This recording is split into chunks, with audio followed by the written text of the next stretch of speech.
My final guest is the only ex-circus wrestler that I know has a Bachelor of Arts degree. In fact, I don't know any other ex-circus wrestlers. His first part on Broadway was as a singing telegram, his next an offstage echo. And from these humble beginnings, he went on to become one of Hollywood's most accomplished actors. Ladies and gentlemen, Kirk Douglas.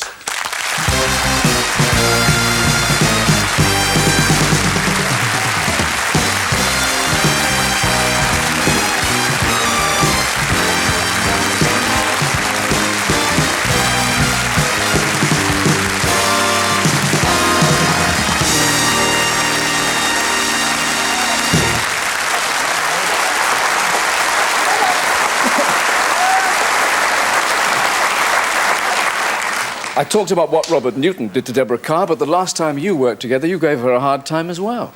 Yes, as a matter of fact, I was sitting in the green room. I must say I was waiting to hear, about this wonderful moment when she worked with this American movie star, and all of a sudden, Clark Gable. Sorry, Kirk. Deborah and I worked in a picture. I'm going to have to tell the truth now. Deborah and I worked in a picture some years ago called The Arrangement. Now, in this picture, this was a time when nudity was not even thought about. And there was a scene. She was my wife. We were in bed. And the director, Kazan, had a long talk with her. You were quite shy, I remember. Yes. And he had to tell you had to play this scene in the nude. And she hesitated, but she did play it. And she looked terrific. Well, very discreetly it was. Do you remember that scene in the boathouse? And they had this terrible row, and I had a sort of mink beret that I was wearing, but I had taken off. And then she finally gets to this point, and I lashed you across the face like this and like this and like this. And to my horror in this take, blood appeared all across the front of his... I nearly died. And what had happened was that in the inside of the beret, where it was stitched, a pin had come out. Do you remember that? Do I remember? I didn't know whether to go on hitting him or to stop. It's a good thing they paid me a lot of money. I didn't say a word. In a biography of Deborah, there's a reference by her, a quote from you anyway, and I always hesitate about quotes, which talked about your intensity as an actor. You were very much a pressure cooker. Me? Yeah. Intense? Yeah. Have you mellowed? You appear to have. Well, I don't know. In America, I suppose they do it here, they do imitations of a lot of the actors, and of course, there are quite a few people that do imitations of me, and I'm fascinated by them because they really do capture a quality that you have. And I once was home watching someone, I think it was Frank Gorsh, and he was doing an imitation of me playing a scene. And while he was doing it, I went along. I was fascinated. I thought I was alone, and I didn't realize that my son Michael was behind me watching, and I was trying to do what the character was imitating me was doing. And Michael tapped me and says, "Dad, Gorshin can do you better than you." Certainly a gift. Rags to Riches is your story. I mean, do you regard yourself as the embodiment of the American dream?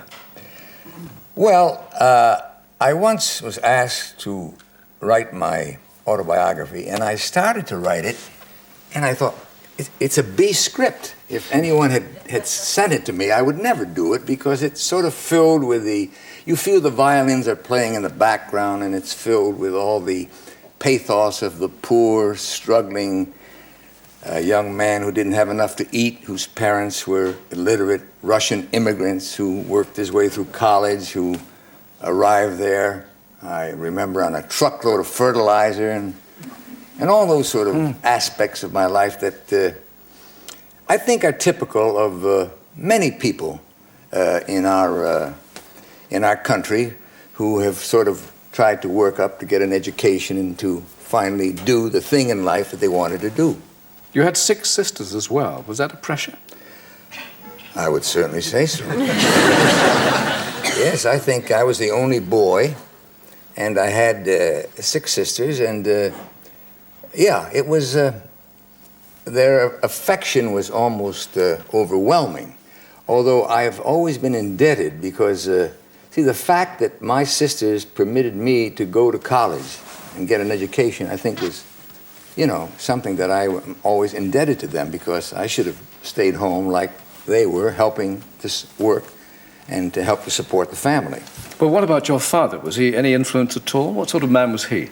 Well, my father was really should have been an actor. He was he was a very physical, violent man, very powerful, and he was not around the house much. And I remember one critical period in my life, we were all sitting around the table, my 6 sisters and myself, and we never said a word because my father was very powerful, and we were all drinking tea Russian style in a glass, you know, and my father was breaking off a piece of sugar and sipping it through the sugar and staying there.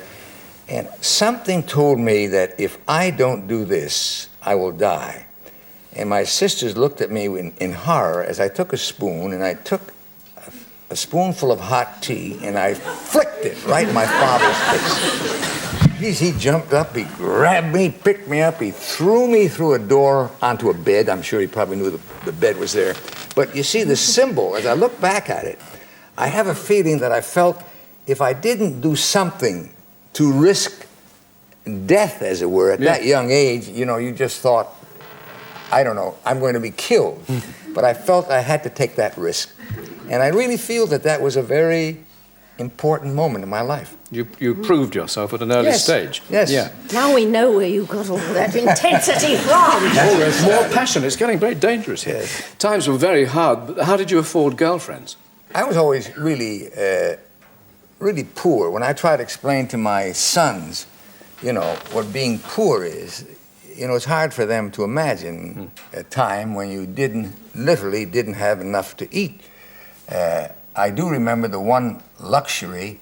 I was in high school, and I always wanted to go to a prom. I never could afford it, but this time I saved up money, and there was a girl I was quite keen on. She was quite beautiful, and I finally summoned up the courage to ask her if she would go with me to the senior prom, and she was very delighted, and I was very happy. I had my money saved up, and I was going to have my nice suit pressed and all that, and I was ready. And then the next day I saw her, and she seemed to be avoiding me, and I didn't know what had happened. And finally caught her. I said, well, Mary, as a matter of fact, her name was Mary. I said, well, Mary, is anything wrong? And tears came into her eyes, and she told me that she was sorry she couldn't go to the prom with me, and I couldn't understand why. And finally she confessed her father wouldn't let her because I was poor fellow on the other side of the track, and she lived up on the hill, and it was really quite a blow to me. I mean, of course, I didn't go to the senior prom, and I don't know. Well, let's hope that man lived to regret it. I'm sure he did. Can I ask you, Deborah and Bob, talking of first loves, can you remember yours? Well, it's none of your business.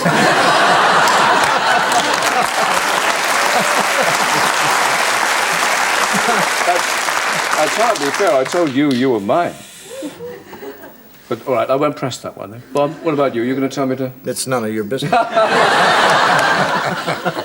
Right, so thank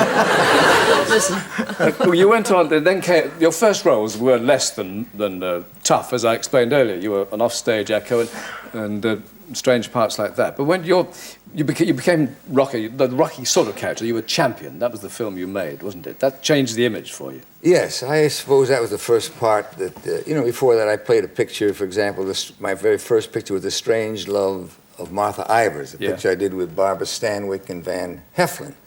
Wonderful picture. I played a weak, drunken district attorney, and it wasn't until I did a few pictures, and I did Champion, which was, because I wanted to play it. At that time, the studios were very anxious for me to do a picture at MGM. It was called The Great Sinner. It was an all-star production with Gregory Peck and Ava Gardner, and they thought I was crazy that I wanted to do this little picture with a group of people, Carl Foreman and quite a few people, Robeson, and people who didn't have enough money to pay me, but I wanted to play that kind of a role. So I played Champion, which I think had a great impact. And of course, it changed my image. As a matter of fact, I remember one time I went into a pub, a bar as we'd call it, to have a a glass of beer, and as I stood at the bar, suddenly was sort of surprised because people were beginning to recognize me now after the picture, and there were two tough fellows that sat in the booth, and they kept kind of talking to each other, looking at me. It seemed to me, as I was drinking, like they were saying, it doesn't look so tough to me. And one fellow put his drink down, and he started to walk over toward me, and he was a big fellow. And as he was coming over, I slammed my fist on the bar, and everybody looked at me, and I said, anybody in this bar room can lick me. Everybody laughed. He stopped, and that was the end of that. This happens to me all the time, I know. But for that, you did boxing training, and you did that for a lot of your films. For a detective, you went and did police training. Well, I've always, you know, I don't like to carry because I think sometimes that method acting routine that Bob was talking about goes a little bit too far, but I've always tried to prepare myself for a role. I know when I did Ace in the Hole, I worked as a reporter, and when I did the Detective Story for Willie Wyler, I worked for about a month with the 47th Street Detective Precinct, and I was in there, you know, working, and once I was fingerprinting a criminal, and he kept looking up at me, and I was fingerprinting him. He said, "You're Kirk Douglas." And I said, if I were Kirk Douglas, with all his money, would I be here doing this? Nice. What about musicals? Now, Deborah, you've done, of course, The King and I. We know about your musical career. Have you been tempted to do that? Years ago, when Burt Lancaster and I came here to do a movie, we sang a song at the night, of course, here they call it the night of 100 stars. Isn't it just like our country to have a night of 1,000 stars?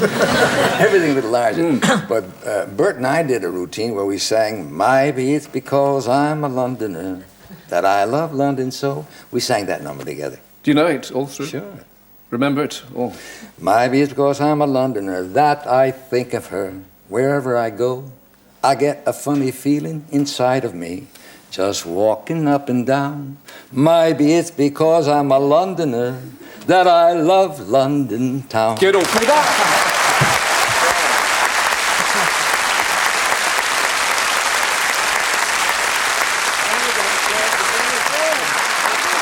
Well, I haven't heard a Cockney accent like that since Dick Van Dyke, I tell you. Tell me, you're all mixed, of course, with very high-powered people. You've been to the White House and got something called the Medal of Freedom. Is that something to do with that tiny piece of red I see in your lapel? No, this tiny piece of red at my lapel I got last week. It's the Légion d'honneur that I got in France. Ah, yes. And my wife insisted in putting it on. Do you see any of the young kids now being presidential material? There's an actor in the White House now. Well, I have 4 sons. They're all in the business. Michael, of course, is doing too well. Maybe when things slack off, he might think of political ambitions. I doubt for the moment. As a matter of fact, my oldest son, Michael, he really annoys me a little bit because, you know, he had about, I think of all the struggling I've gone through, and I guess we all gone through, and then suddenly Michael came along and had about 4 or 5 hits in a row. But I will say this for my son Michael, that I once wrote him a note and said, Michael, I'm more proud of how you handle your success than I am of your success, because he's a good guy. Terrific. And President Douglas sounds fine. It's been a great pleasure to meet you all. Kirk Douglas, thank you very much indeed. And Deborah Kerr and Bob Newhart.